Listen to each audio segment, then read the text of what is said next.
Video दिसू दे ना तिकडून. हॅलो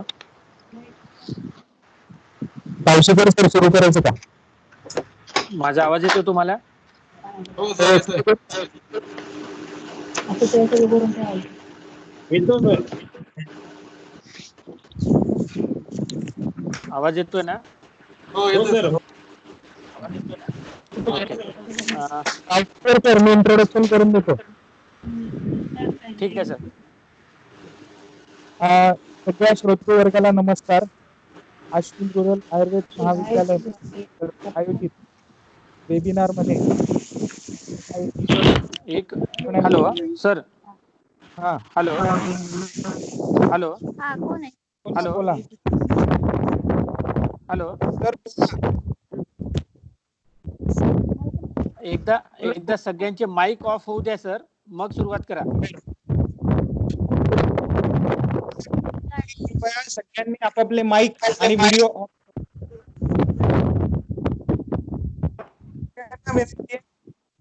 त्यांनी माईक आणि व्हिडिओ ऑफ ठेवावे. आजूबाजूला सुरू असलेल्या पंख्यांचा सुद्धा आवाज येतो, त्याच्यामुळे आपण काय बोलतोय कृपया सगळ्यांना विनंती, सगळ्यांनी बंद करावे. आपापला म्यूट करून टाका माईक.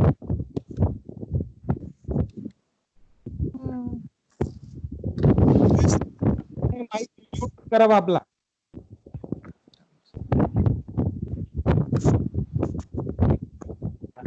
अश्विन रुरल आयुर्वेद महाविद्यालय आयोजित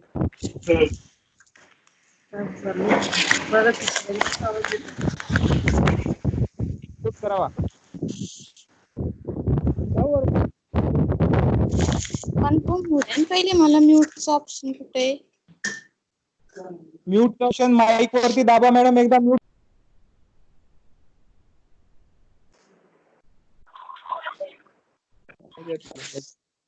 चालू नाही का?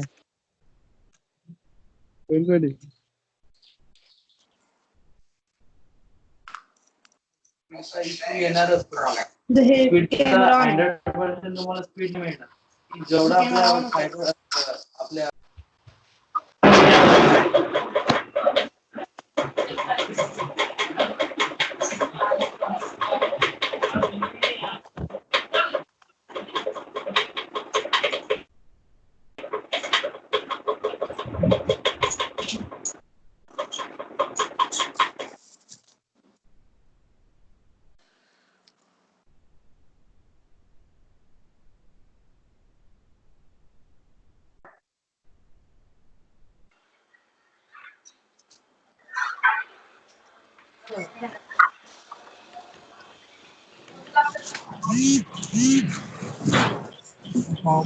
हेडफोन तिकडून.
मीटिंग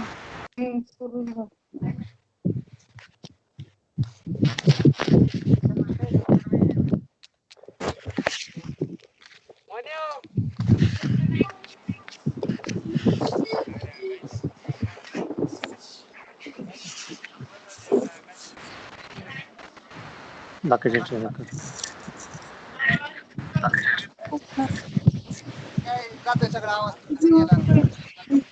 सगळ्यांचे माईक म्यूट करा प्लीज. सगळ्यांचे माईक म्यूट करा.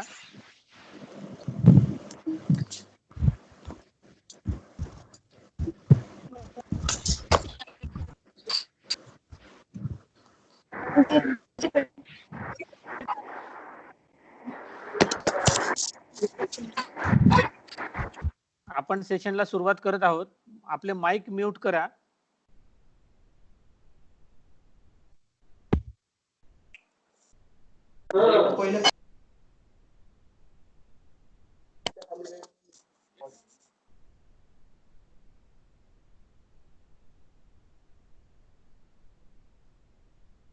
हॅलो,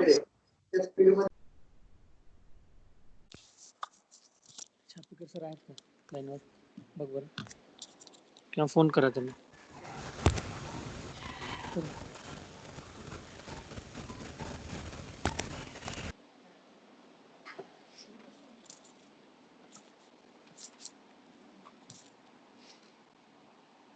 मी तावशीकर सरांना विनंती करेन कॉलेजतर्फे की त्यांनी आता त्यांचं प्रेझेंटेशन सुरू करावं आणि बाकीच्या सगळ्या लोकांना विनंती आहे की सगळ्यांचे स्पीकर आपापले म्यूट ठेवावे.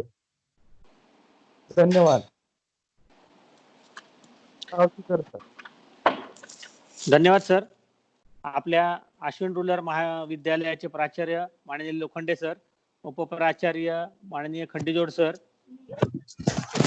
ट्रस्टी होडगर सर यांच्या संकल्पनेतून आपली आजची ही दुसरा वेबिनार आपण आज सुरू करत आहोत. ऍक्च्युअली आज आपण सगळे, माझा जो टॉपिक आहे तो टॉपिक जो आहे तो आहे सध्या आपल्याला काय challenges in clinical Ayurveda practice in current and post कोविड-19. आज आपण लॉकडाऊन मुळे सगळे घरी आहात. प्रत्येक जण काही ना काही विचारांनी म्हणा किंवा पुढे काय होईल याच्या सगळ्या गोष्टींनी विचार करत आहात. तर त्याच्याच दृष्टीने आज या टॉपिकवर बोलावं असं वाटलं आणि तोच टॉपिक मी आता आपल्या समोर मांडत आहे. तर टॉपिकची सुरुवात करण्यापूर्वी एक छोटीशी इन्स्ट्रक्शन अशी असेल की कृपया प्रत्येकाने आपला माईक ऑफ करावा, जेणेकरून प्रत्येकाला माझा आवाज प्रॉपरली तिथेपर्यंत जाईल. ज्यांचे माईक ऑन असतील त्यांनी कृपया माईक ऑफ करावेत.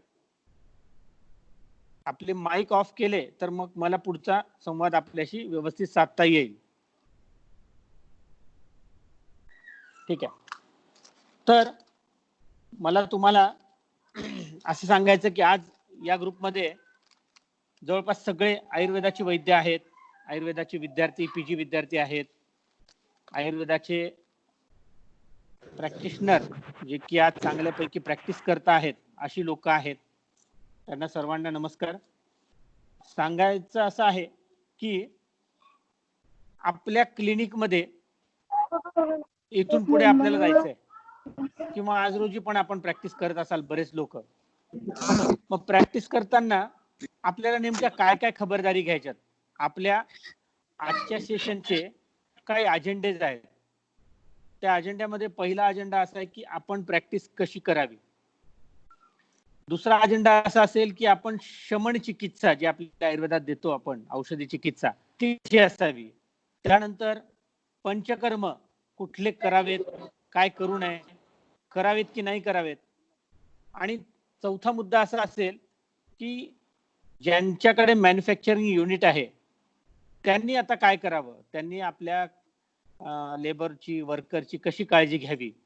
तर आपण लेक्चर जे आहे याच्या माध्यमातून आपण सुरुवात करत आहोत. सुरुवातीला आपण असं बघूयात की आता मला क्लिनिकला जायचं आहे, ऍज अ डॉक्टर म्हणून आपल्याला क्लिनिकला जायचं, तर आपण काय काय प्रिकॉशनरी मेजर घेतल्या पाहिजेत. तर आपल्या क्लिनिकमध्ये एंट्री करताना, कृपया माईक बंद करा प्लीज. आपल्या क्लिनिकमध्ये एंट्री करताना सध्या आपल्याला गरज अशी झाली आहे की आपल्याला त्या ठिकाणी आपल्या क्लिनिकच्या बाहेर एक वॉश बेसिन तयार करून घ्यावा लागेल. आता हे प्रत्येकाला शक्य आहे की नाही ते प्रत्येकाने आपल्याला विचार करण्याची वेळ आलेली आहे. मग या ठिकाणी काही जणांना शक्य नसेल वॉश बेसिनचं, तर किमान एखादी बकेट म्हणा किंवा एखादी काहीतरी व्यवस्था आपल्या क्लिनिकच्या बाहेर असावीच. त्याच्या कारण अनुषंगाने आपण त्या ठिकाणी सूपची व्यवस्था करावी, नॅपकिनची व्यवस्था त्या ठिकाणी करायला पाहिजे. आणि पेशंट आल्यानंतर आपल्याकडे जे रिसेप्शनिस्ट आहे असेल, जो रिसेप्शनला व्यक्ती बसलेला आहे, त्यांनी पहिल्यांदा त्यांना इन्स्ट्रक्शन असे दिले पाहिजेत की सर आपण हात धुवा, मॅडम आपण हात धुवा, आणि मगच क्लिनिक मध्ये प्रवेश करावा. ही झाली एक प्रिकॉशनरी मेजर. मग त्याच ठिकाणी तुम्हाला जर शक्य झालं तर तुम्ही त्या ठिकाणी मास्क ठेवू शकता की बाबा पेशंट मस्ट बी मास्क. पेशंटनी जर मास्क घातला तर पुढच्या सगळ्या ज्या गोष्टी आहेत त्या अतिशय सोयीस्करपणे आणि सोप्या होऊन जातात प्रत्येकाला. मग आपल्या आयुर्वेदात सांगितल्याप्रमाणे आपण धूपण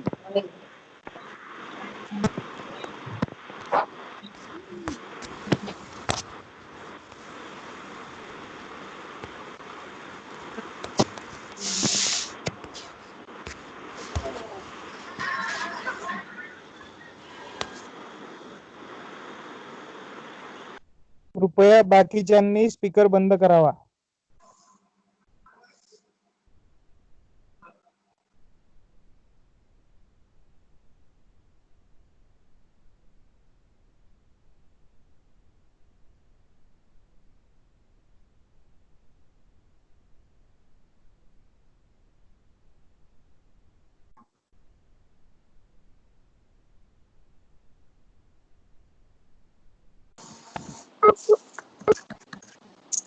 हा, तर आपल्या क्लिनिकमध्ये आपण राळ, गुगुळ, कापूर अशा गोष्टी जळून आपण आपल्या क्लिनिक मधली जी आपल्या आयुर्वेदात सांगितलेली धूपण विधी ते आपण प्रत्येकाने करायला हवी इथून पुढे.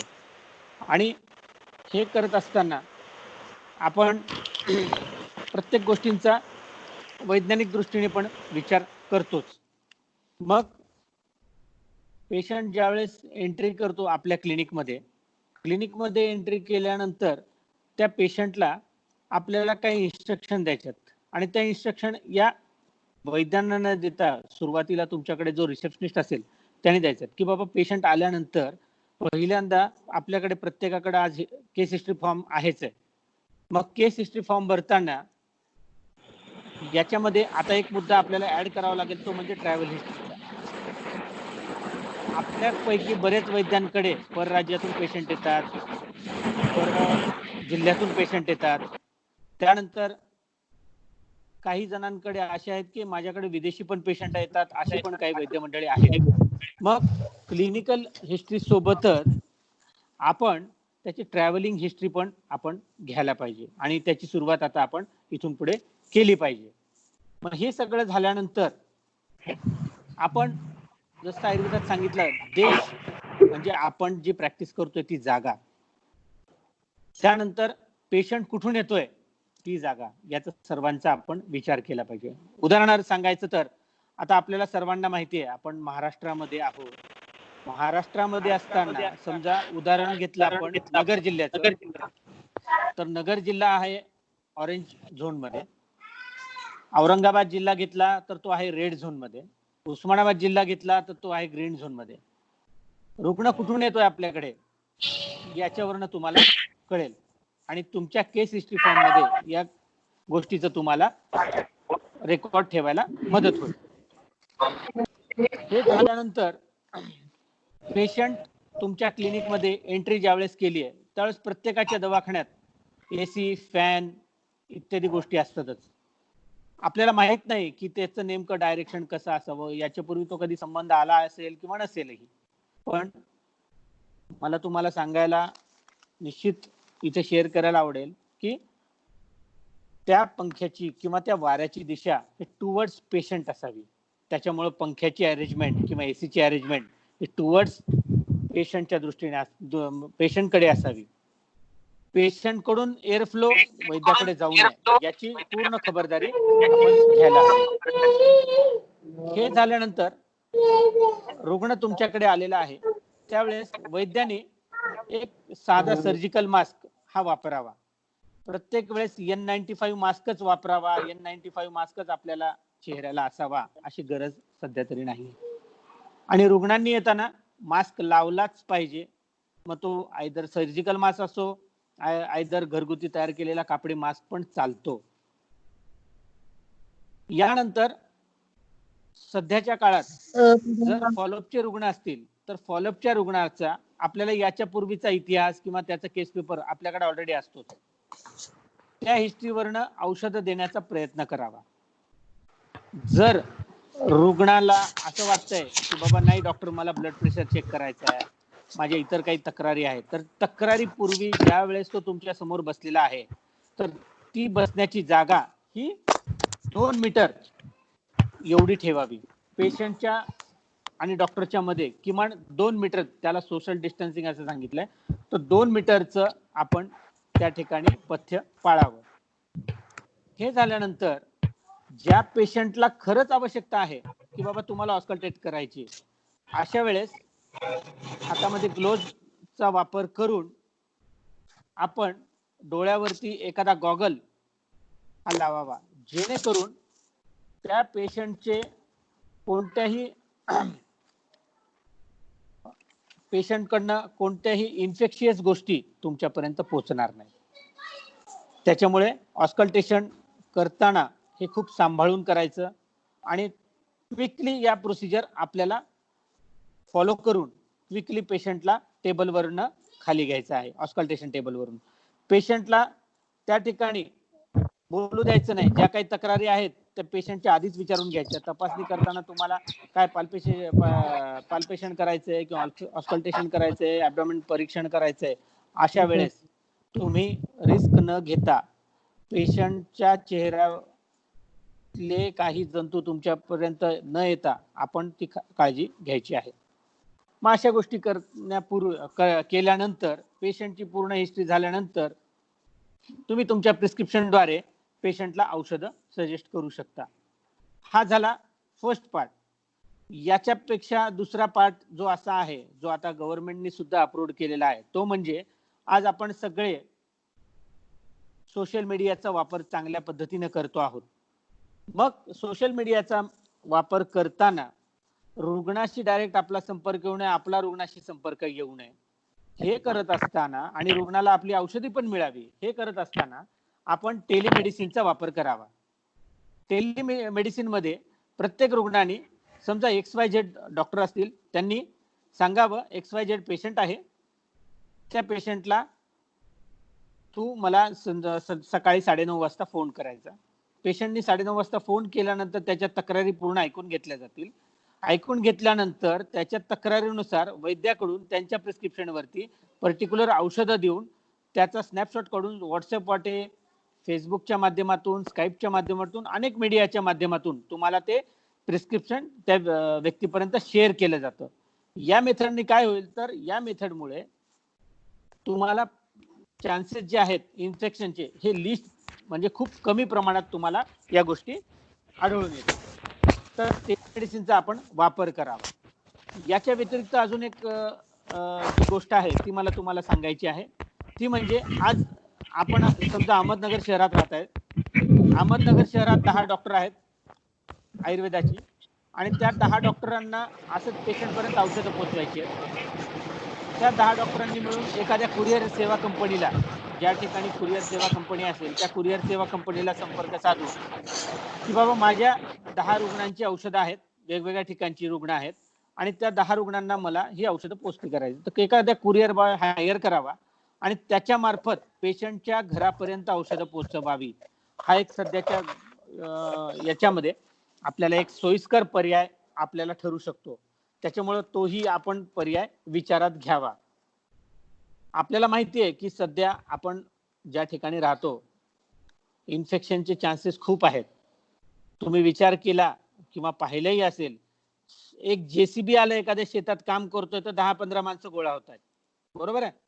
त्याच्यामुळं ही परिस्थिती लोकांना सांगून सुधारणारी नाहीये. आपल्याला आपल्याला आपल्यामध्ये बदल करायचा आहे. आपल्याला इतरांमध्ये त्या गोष्टीचं जागरूकता निर्माण केली पाहिजे. मग हे करताना आपल्याला प्रिकॉशनरी मेजर्स, जसं आपण मेडिसिन बद्दल सांगितलं तसंच आपल्या दवाखान्यात आपल्याला काय काय करायला पाहिजे. मग आपण ज्या वेळेस पेशंट आपल्याकडे येतोय, रुग्ण येतोय, त्यावेळेस आपण हा पेशंटला चेक केल्यानंतर 2 प्रकारच्या आपण केअर घेतल्या पाहिजेत. त्या कशा घेतल्या पाहिजेत, तर स्वतःला पहिल्यांदा क्लीन केलं पाहिजे, म्हणजे स्वतःचे हात स्वच्छ धुतले पाहिजेत आणि ग्लोव्हचा वापर आपण जर केला असेल, म्हणजे उदाहरणार्थ काही जण आपल्या पैकी क्षारसूत्र प्रोसिजर करतात, काही जण इतर चेहऱ्या म्हणजे स्टोमॅटायटिसचे रुग्ण बघितलाय किंवा अजून काही अल्सर्स वगैरे तोंडामधले बघितलेत, त्याच्यासाठी ग्लोव्हचा वापर केलाय. तर अशा वेळेस त्या ग्लोव्ज इमिडिएटली रिमूव्ह करून आपले हात साबणाने किंवा अल्कोहोल बेस असलेल्या सॅनिटायझरनी क्लीन करायचे आहेत. त्यानंतर रुग्ण ज्या ठिकाणी बसलेला होता ती जागा पण आपण सॅनिटायझर वापरून ती जागा सुद्धा आपण व्यवस्थित स्वच्छ केलेली पाहिजे. हे झाल्यानंतर आपल्याला असं बघण्यात आलंय की बाबा अनेकांचे आज पंचकर्म सेंटर्स आहेत आणि त्या पंचकर्म सेंटर्स मध्ये प्रत्येकाला आज असं वाटतंय की बाबा आता आम्ही पंचकर्म करायचेत का. उदाहरण सांगायचं झालं किंवा आताचा सध्याचा जो ऋतू होता तो होता वसंत ऋतू. वासंतिक वमन अनेक ठिकाणी सुरू होते. मग काही जणांचं म्हणणं आलं की हा तर जो आजार आहे कोविड, हा वातकफापासून निर्माण होतोय, मग वमन करायला पाहिजे, वमन केलं तर काय उलट पेशंटचा आजार निघून जाईल. पण काही वैद्यांचं म्हणणं आहे की हे चुकीचं आहे आणि हे प्रूव्ह पण झालेलं आहे. वमन जर आपण कराल या गोष्टीमध्ये तर डायरेक्ट त्या रुग्णाचा इम्पॅक्ट किंवा त्याच्या फ्लुइडचा इम्पॅक्ट डायरेक्ट आपल्याशी संपर्क येऊ शकतो. आपल्याकडे रामदास आव्हाड सरांसारखे सिनियर वैद्यगण आहेत, त्यांचंही असंच मत आहे की मुख्यतः पंचकर्मात वमन एक वर्षभर तर आपण रुग्णांना देऊ नये. मग काय करायचं, मग वमन द्यायचं नाहीये तर वमनाच्या ऐवजी तुमच्याकडे इतर कर्म आहेत. मग काही लोकांनी आपल्याला सजेस्ट केलेलं आहे की नस्य करावं रुग्णांमध्ये. हो, मान्य आहे, नस्य करायला पाहिजे. मग नस्य कसं करावं, तर त्याचे पण साठी आपले रुग्ण आहेत त्या रुग्णांना नस्याबद्दल व्हिडिओ दाखवून किंवा नस्याचा जो ड्रॉप आहे तो त्यांच्या घरी देऊन त्यांना सांगितलं पाहिजे की आपण हे जे नस्य आहे हे आपल्या घरच्या घरी आपण करण्यासारखी प्रोसिजर आहे, तर नस्य हे आपण रुग्णाला घरी दिलं पाहिजे. आपल्या क्लिनिक मध्ये आपण नस्य टाळता येऊ शकतं. रुग्णाला औषधच द्यायचंय तर तो त्यांनी घरी जाऊन प्रोसिजर करू शकतात. नंतर राहायला नेत्रबस्ती वगैरे जे नेत्रबस्ती आपण करतो तर नेत्रतर्पण शक्यतो या काळामध्ये आपण टाळावं, कारण इन्फेक्शनचे चान्सेस जास्त असू शकतात. आपल्याला कटिबस्ती करायची आहे, आपल्याला जाणूबस्ती करायची आहे, यासाठी पण याचे जे व्हिडिओ युट्यूब वरती ऑलरेडी अपलोडेड आहेत, याचं नॉलेज आपण आपल्या रुग्णांना द्यावं, ते व्हिडिओ शेअर करावेत आणि त्या माध्यमातून आपण त्याच्यासाठी लागणारं जे औषधी तेल आहे ते तेल कसं वापरायचं याची सगळी दिशा आपण पेशंटला द्यावी आणि ही कर्म जी आहेत लोकल प्रोसिजर या सगळ्या घरी करायला द्याव्यात. रक्तमोक्षण सारखं जे कर्म आहे ते आपण आपल्या रुग्णालयात खूप सगळे प्रिकॉशनरी मेजर्स घेऊन आपण आपल्या रुग्णालयात आपण ते करू शकतो. यानंतर कर्म आहे ते बस्ती कर्म आहे. बस्ती कर्मामध्ये XYZ क्लिनिक आहेत, त्यांच्या अनेक फ्रँचायसीज आहेत. त्यांनी एक मेथड चालू केली आहे, मला ती खूप आवडली. आपणही ती आचरणात आणू शकता किंवा फर्दर गोष्टींना फॉलो करू शकता. ती मेथड अशी आहे की त्या ठिकाणी पेशंट आल्यानंतर पेशंटला पहिल्यांदा सॅनिटाईज केलं जातं प्रॉपरली, त्याचे हँड सॅनिटाईज केले जातात. पंचकर्माची रूम पूर्णपणे क्लीन केली जाते, सॅनिटाईज केली जाते आणि जो टेक्निशियन असतो त्याला पीपीई किट प्रोव्हाइड केलं जातं, इन्क्लुडिंग ग्लोव्ज, गॉगल, या सगळ्या गोष्टींनी तो वेल इक्विप असतो. आणि त्या टेक्निशियनला एका वेळेस एकाच रुग्णाला कर्म करायचं असतं. तर त्या ठिकाणी पेशंटच्या चेहऱ्यावरची जी प्रोसिजर आहे ती करायची नाही. पेशंटच्या चेहऱ्यावरती मास्क लावायचाच कंपल्सरी आणि त्याला ग्लोव्ज घालून तेलाने मसाज करायची. याच्यामुळे इन्फेक्शनचे चान्सेस कमी होतील. त्या टेक्निशियन पासून रुग्णाला होणारे इन्फेक्शन हे पण कमी होईल. असं एका XYZ क्लिनिक मध्ये प्रोसिजर सध्या चालू आहेत. आणि पण आता काही जण म्हणतील याला खर्च, तर एका पीपीई किटचा खर्च आपल्याला आज माहिती आहे. तर हा खर्च कोण बेअर करायचा? तर माझं असं मत असेल की आपल्याला आजाराला ट्रीट करायचं आहे, रुग्णाला नाही. आणि आपल्याला वैद्याची जी गुण सांगितली आहेत तर ती वैद्याची गुण आपण आज जाणतायत. वैद्याच्या गुणाबरोबर आपल्याला रुग्णाची गुण सांगितली आहेत. वैद्याची गुण काय सांगितली आहेत? वैद्य शूर असावा, औषधांची जाणकारी असणारा असावा, शुद्ध असावा, दृष्टकर्मा असावा, असं वैद्याची गुण सांगितलं. तशी रुग्णाची पण गुण आहेत. तो आयुष्यमान सत्ववान असावा, वैद्यांनी जे सांगितलंय ते ऐकणारा असावा, सत्ववान असावा आणि द्रव्यवान म्हणजे धनवान असावा. मग आपण जर पीपीई किट वापरून त्याचं पंचकर्म करतोय तर त्याचा जो खर्च आहे तो त्यांनी बेर करावा. रुग्णाला सांगावं की बाबा ही काळजीसाठी आपण या गोष्टी करतोय. तर पंचकर्म करताना याच्यामध्ये सगळ्यात लिस्ट पॉसिबिलिटी इन्फेक्शनची असू शकते. आता हे सांगण्यापूर्वी मला एक मुद्दा सांगायचा राहून गेला. हे सगळं करण्यापूर्वी, कोणतेही पंचकर्म करण्यापूर्वी आपल्याला पेशंटची रिटर्न कन्सेंट ही घेणे आवश्यक आहे. मग रिटर्न कन्सेंट कशी घ्यायची? तर रुग्णाच्या भाषेत, बोली भाषेत, तो मराठी बोलणारा असेल तर मराठी भाषेत, हिंदी बोलणारा असेल तर हिंदी भाषेत, इंग्लिश बोलणारा असेल तर इंग्लिश भाषेत आपल्याला त्याची रिसेंट कन्सेंट ही महत्वाची असेल. त्यानंतर अजून एक मुद्दा जो माझ्याकडनं राहिला तो असा आहे की आपल्या दवाखान्यामध्ये इथून पुढे पल्स ऑक्सिमीटर हे कंपल्सरी असावंच. त्यानंतर आता नवीन इक्विपमेंट निघालं ज्याने टेम्परेचर आपण मोजतोय, ते एक इक्विपमेंट आपल्या दवाखान्यात असावंच. पेशंटने एंट्री केल्यानंतर शक्यतो या गोष्टींची दोन गोष्टींची तपासणी आपण माईक बंद करा, माईक बंद करा, माईक बंद कर ना, माईक दुसरे. शक्यतो आपल्या दवाखान्यामध्ये या दोन गोष्टींनी आपण रुग्णाची तपासणी करायलाच पाहिजे. त्यानंतर अजून एक असं सजेशन असेल, आपला कृपया माईक बंद करताय प्लीज. यानंतर असं सजेशन असेल की प्रत्येक रुग्णाचा जर इथून पुढे शक्य असेल तर एक चेस्ट एक्सरे पीए व्ह्यू आपण करायला हवा. आज मेडिकल दृष्ट्या कोणाला काय इन्फेक्शन आहे हे सांगता येत नाही. किमान चेस्ट एक्सरे तरी आपण प्रत्येकाने करावा. आता काही डॉक्टरचं असं पण म्हणणं आहे की मला पेशंटचं पंचकर्म करायचंय ना, तर माझ्याकडे कोविडची टेस्ट करूनच रुग्णाने यावं. त्याचा रिपोर्ट निगेटिव्ह असेल तर आणि तरच मी पंचकर्म करेन. एका दृष्टीने हा मुद्दा बरोबर पण आहे, पण हा मुद्दा जो आहे एका दृष्टीने रुग्णाला न परवडण्यासारखा आहे. आज बाजारात जर कोविडची प्रायव्हेट मध्ये टेस्ट करायची तर तुम्हाला माहिती आहे 4,500 ते 5,000 रुपये टेस्टचा खर्च आहे. मग हा विचार जो आहे तो ज्याने त्यांनी रुग्ण आणि त्याच्या सगळ्या गोष्टी बघून आपण ते सजेस्ट करावं. मग या गोष्टी करत असताना आपल्याला उत्तर बस्ती आपण रुग्णालयात करतो तर ती पण अतिशय प्रॉपर वेने आपण उत्तर बस्ती पेशंटची करावी. आपल्या आयुर्वेदात तेलाशिवाय काहीच होऊ शकत नाही हे माहिती आहे. तेल हे व्हॅस्क्युलर डायलेशनचं काम करतं हे आपण जाणतो. आज सर्व जग आयुर्वेदाकडे बघतंय, परंतु आयुर्वेद डॉक्टरनी या गोष्टीमध्ये गाफील न राहता सगळ्या प्रिकॉशनरी मेजर घेऊन ही पंचकर्माच्या सगळ्या प्रोसिजर्स आपण या ठिकाणी करायला पाहिजे.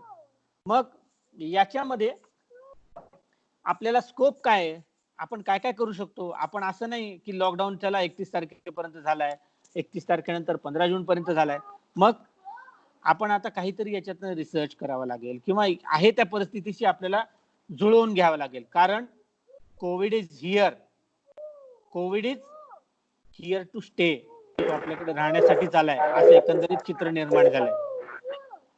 त्यामुळे आपल्याला खबरदारी घेऊन या गोष्टी करायला पाहिजेत.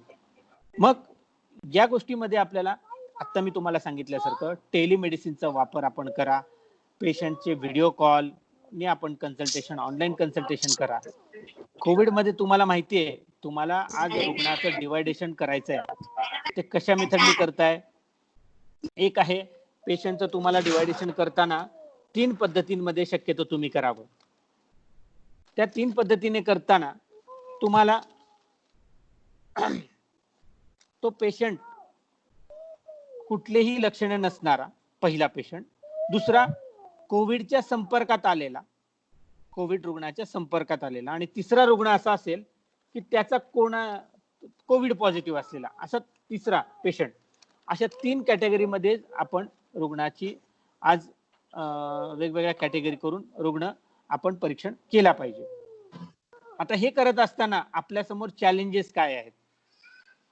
आपल्या समोर चॅलेंजेस आहेत तर सेफ्टी ऑफ डॉक्टर्स. आपण जे वैद्यगण प्रॅक्टिस करतो आहोत, पहिल्यांदा त्यांची सेफ्टी आपल्याला बघितली पाहिजे, सेफ्टी ऑफ डॉक्टर्स. त्यानंतर आपल्याला आपल्या पुढे मोठं चॅलेंज कोणतं आहे, सेफ्टी ऑफ स्टाफ.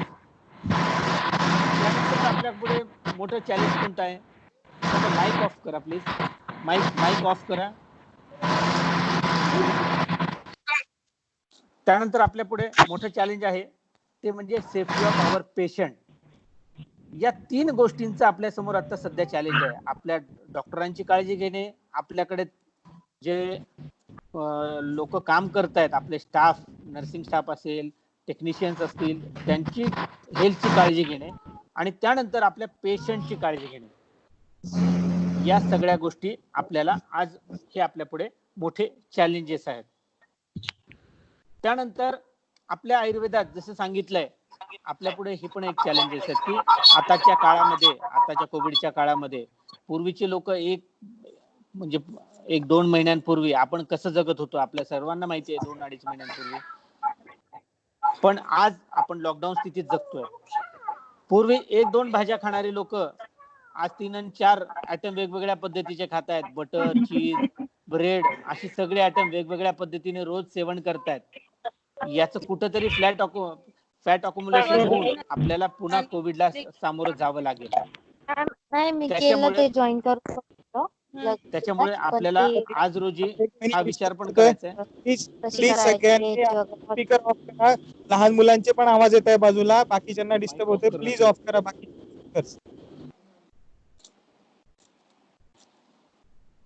बोला सर.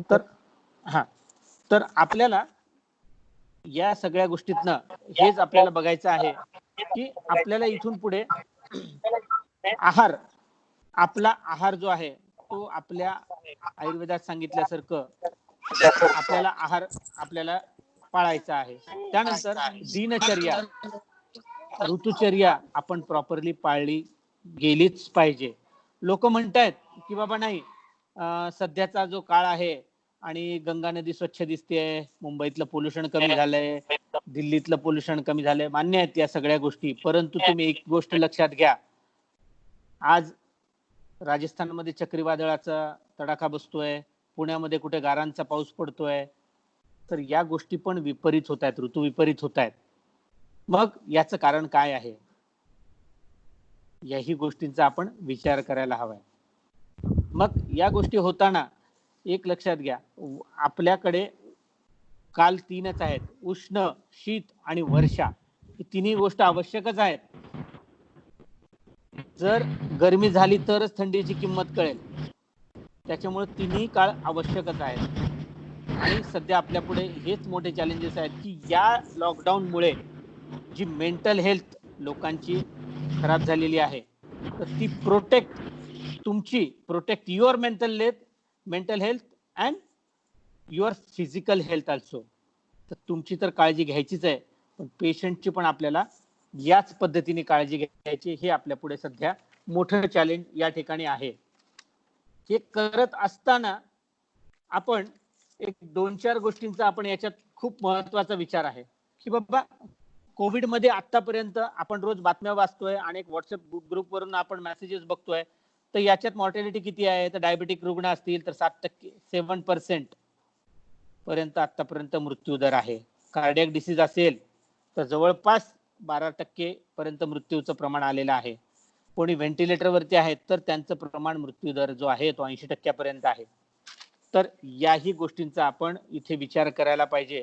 आपले रुग्ण समजा डायबेटिक आणि हार्ट डिसीजचे पेशंट असतील तर त्या रुग्णांना आपण योग्य पद्धतीने हाताळलं पाहिजे आणि त्यांना कोणत्याही गोष्टी जर ते पॅनिक असतील तर त्यांचं शंकेचं निराकरण करणं हेही आपलंच काम आहे. मग हे करताना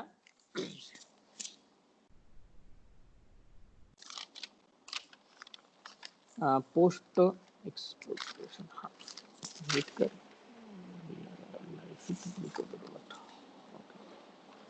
मग आता आपण एका गोष्टीचा विचार करायचा की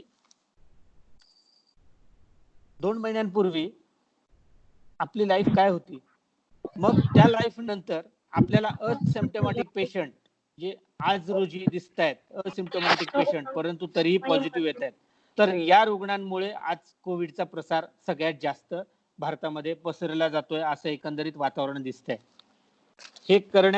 हे टाळण्यासाठी मी काही गोष्टी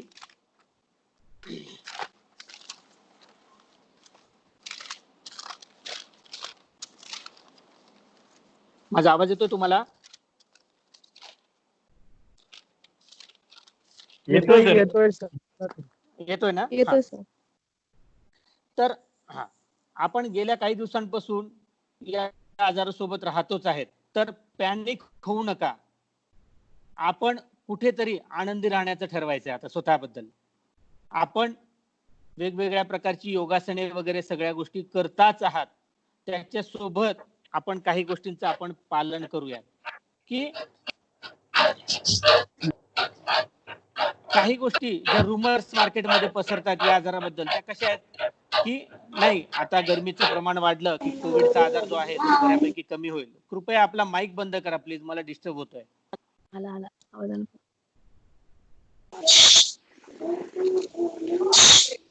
माईक ऑफ करा. माईक ऑफ प्लीज करा. माईक बंद करा, बंद करा प्लीज. माईक बंद करा प्लीज. नाही आवाज येतोय.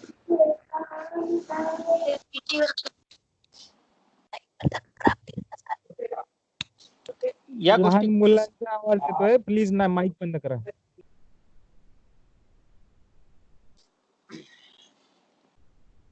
आपल्याला इतके दिवस सोशल मीडियातनं असं सांगण्यात आलं किंवा अनेक पोस्ट आल्या की टेम्परेचर वाढलं की कोविडचा आजार कमी होईल, परंतु असं काहीही झालेलं नाही. ब्राझील आणि अर्जेंटिना सारख्या ठिकाणी आज रुग्णसंख्या सगळ्यात जास्त आहे आणि तिथं टेम्परेचर वाढलेलं असूनही रुग्णसंख्या जास्त आहे.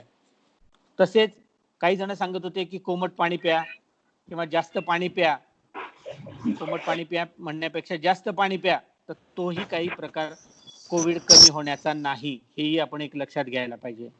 मग याच्यात सगळ्यात महत्वाचे कोणते पर्याय आहेत ते म्हणजे फक्त आणि फक्त हात धुणे, ओनली हँडवॉश हाच एकमेव पर्याय त्याच्यामध्ये आहे.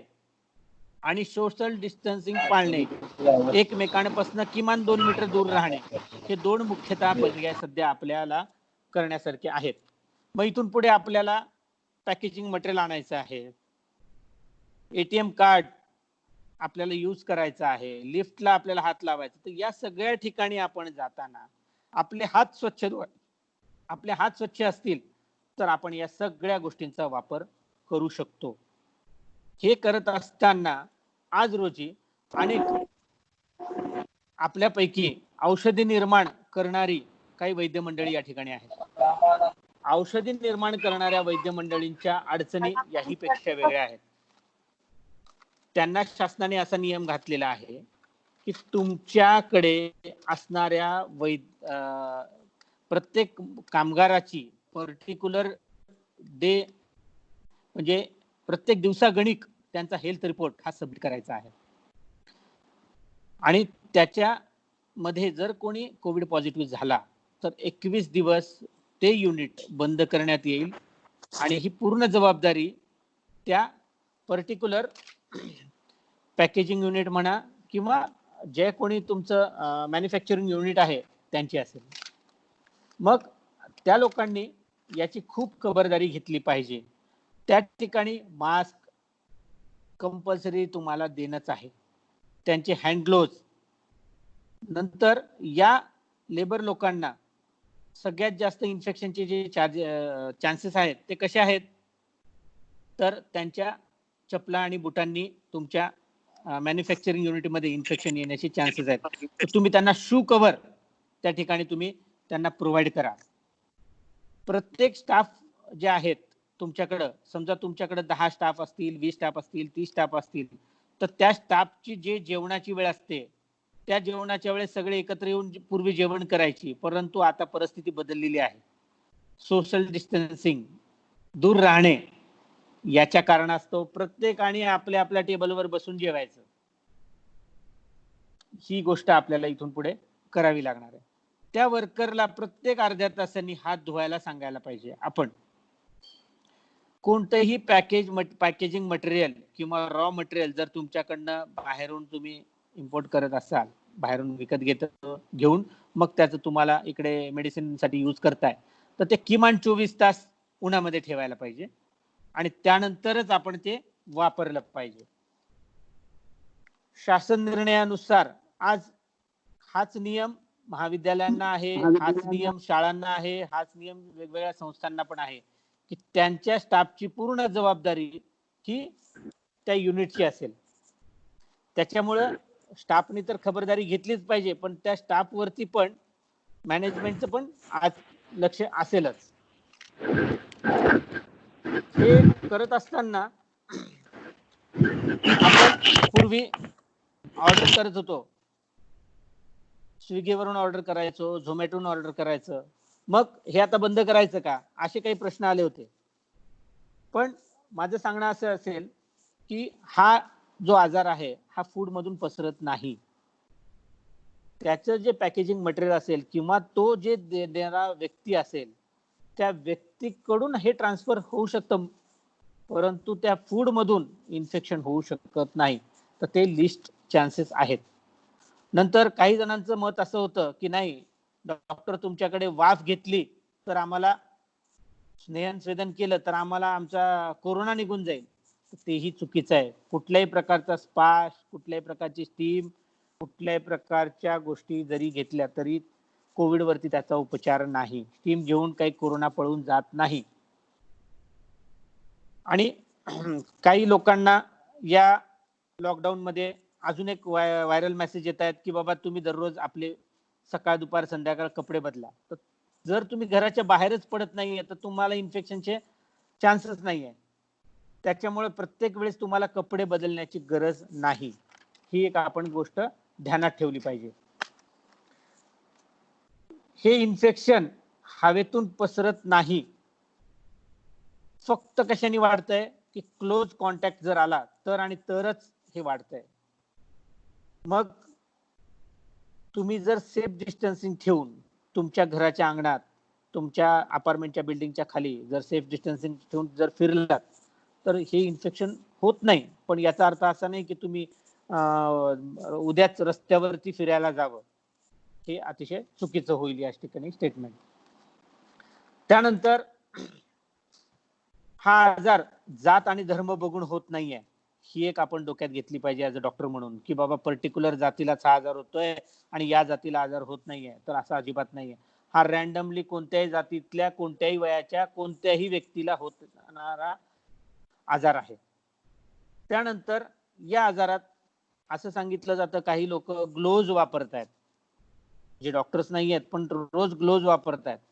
तर माझं त्यांना सांगणं, त्यांना विनंती अशी आहे की ग्लोव्ज मुळे सगळ्यात जास्त याचा फैलाव होतो. कारण ग्लोव्जचा सरफेस, प्रत्येक सरफेस वरती आपला हात लागतो आणि ग्लोव्ज जसे आपले हात साबणाने किंवा सॅनिटायझरने आपण क्लीन करू शकतो तसे ग्लोव्ज आपल्याला क्लीन करता येत नाहीत. त्यामुळे जर गरज असेल तर आणि तरच ग्लोव्ज आपण वापरावे, अन्यथा आपले हात स्वच्छ धुवावेत आणि त्या हातांचं सगळीकडे आपण त्या हातांनी सर्व कामं आपण करू शकतो. या प्रकारे आपल्याला कोविड मध्ये काळजी घ्यायची आहे. काळजी घेताना आपण आता सांगितलेल्या सर्व गोष्टी या फॉलो करायच्या आहेत. याच्यामध्ये आपल्या कोणाला काही डाऊट्स असतील तर आपण विचारू शकता.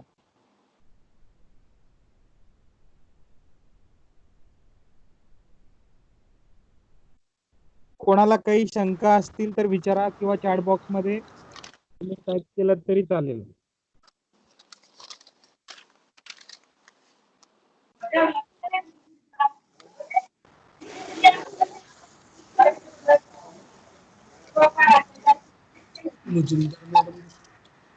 आवाज येत नाही मॅडम, कोण बोलतंय त्यांचा? काही शंका असेल तर चॅट बॉक्स मध्ये टाईप केलं तरी चालेल.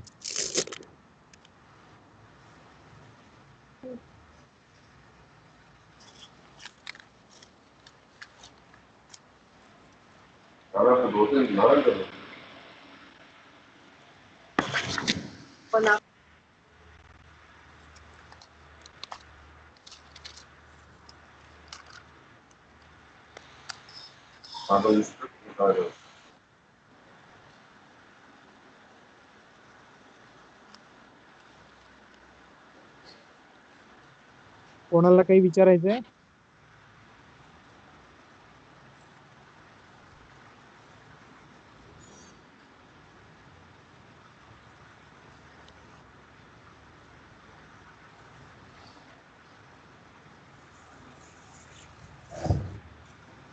ठीक आहे doctor Lokhande sir. Doctor Lokhande sir, मी सरांना विनंती करतो की प्लीज कन्क्लूड करा. आपल्याला तावशीकर सर आतापर्यंत चांगली माहिती दिलेली आहे. तर लोखंडे सरांना मी विनंती करतो की त्यांनी त्यांचं मत व्यक्त करावं. आपले महाविद्यालयाचे सिनियर असोसिएट प्रोफेसर तवशीकर सर यांचं आता जस्ट व्याख्यान झालं आणि त्यांनी उत्कृष्ट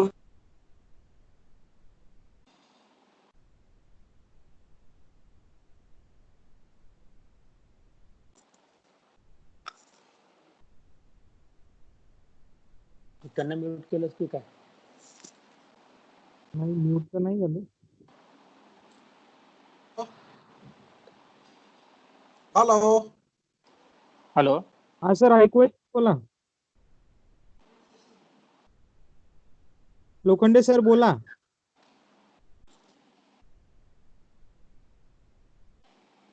सरांचं बहुतेक कनेक्शन व्यवस्थित नाहीये. तर सरांनी आपल्याला, तावशीकर सरांनी भरपूर छान माहिती दिली. याच्यामध्ये आपल्याला पोस्ट कोविड मॅनेजमेंट करताना आपल्या क्लिनिकमध्ये कुठल्या कुठल्या गोष्टींची सावधानता घ्यायची गरज आहे याच्यावरती पण सरांनी आपल्याला व्यवस्थित माहिती दिली. कोणत्या प्रकारचे पंचकर्म करता येतील सध्या, कोणते करता येणार नाही, आणि पंचकर्म करायचेच असतील तर त्यामध्ये कोणती कोणती खबरदारी घ्यायची याची पण माहिती आपल्याला व्यवस्थित